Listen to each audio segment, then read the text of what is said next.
The Chiefs will not use the franchise tag on left tackle Orlando Brown. Well, in a surprising move, news just broke that the Kansas City Chiefs will not be franchise tagging their left tackle Orlando Brown Jr., so let's talk about it. But first, how about those?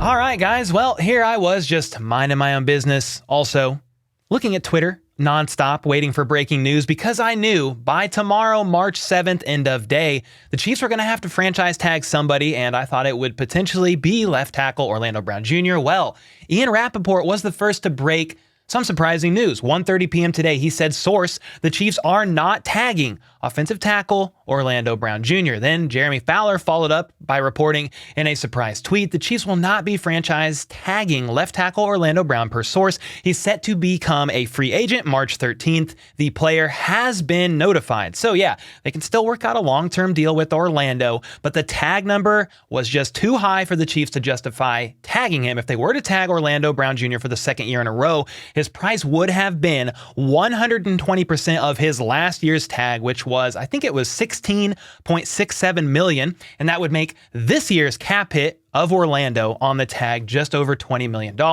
So yeah, the Chiefs did not want to do that. It is worth noting that they could potentially be working out a longer-term deal with him and feel extremely confident on both sides that this is going to happen. They won't need to tag him. And when I said this very thing, that the Chiefs could very well be in great negotiation talks with their agent and both sides feel like, hey, long-term deal is going to get done.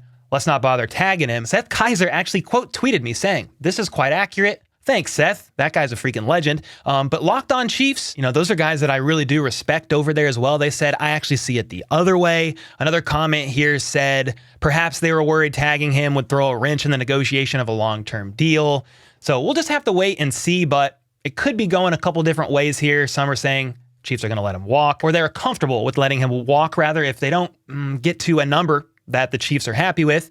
Or it could just mean, yeah, they're good. A deal's probably going to happen. And the Chiefs could be franchise tagging somebody else potentially. Who would that be? I don't know. Juan Thornhill, McCole Hardman, Juju Smith-Schuster, another free agent. We'll have to wait and see about that. If so, they have until the end of the day tomorrow, March 7th, to get that done. But back to Orlando for a moment here. Devin Clements of Heavy.com said the Chiefs have 9 days to agree on a long-term deal with starting left tackle Orlando Brown Jr. before he becomes a free agent at the start of the 2023 league new year. He then said March 15th is the official day that OBJ becomes a free agent. However, the legal tampering period begins on March 13th, which means OBJ can begin negotiating with other teams 7 days from today. Matt Derrick of Chiefs Digest said the Chiefs opting not to use the franchise tag on Orlando Brown, first reported by NFL Network, is a bit of a surprise, suggests that the Chiefs front office expected less return in a tag and trade than one might expect, and that doesn't exclude the possibility that the Chiefs still work out a long-term agreement with Orlando Brown Jr. Anything is technically still on the table. So again,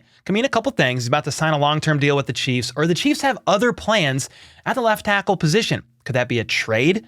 Could that be via the draft?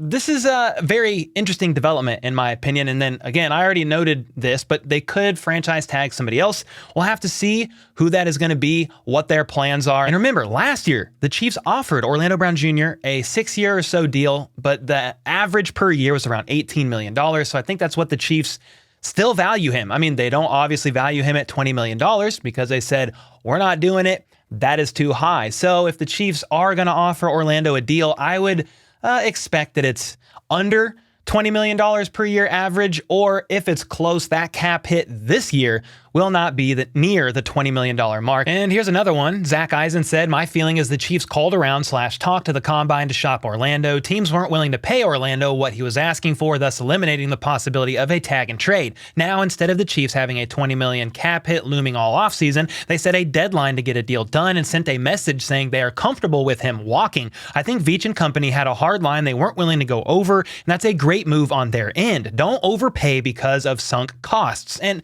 some are going to argue, like Lance has spoken and a couple others, that you need to do what it takes to pay Orlando Brown Jr. He has not given up many sacks in his career.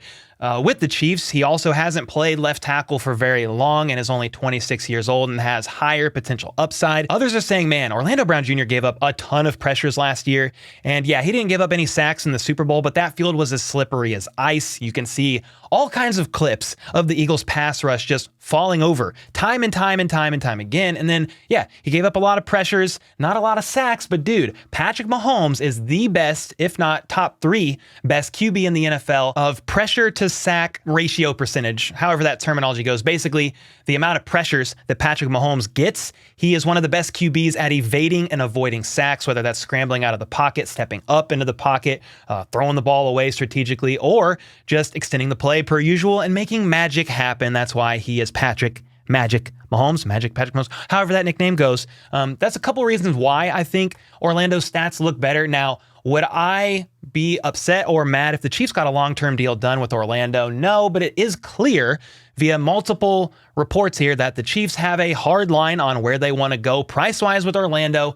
And if they can't figure that out with him and his agent, they are fine to let him walk. Albert Breer said Chiefs' decision to not tag Orlando Brown Jr. came down to, I'm told, their desire to lock in a long-term left tackle this offseason. Tagging Brown doesn't do it. It would basically guarantee he's free in 24, make it harder to do a deal because of the $20 million number. Now, they're going to look at all options. So that's another thing, man. Tagging Orlando this year and you don't get a deal done, it gives him that $20 million. And then Orlando's going to turn around and say, look, this is what you paid me last year. This is the floor if you want a long-term deal done with me. And it just doesn't seem like the Chiefs are comfortable doing that. And this is where I want to ask you guys, what are your thoughts on the situation? Are you surprised that Orlando Brown Jr.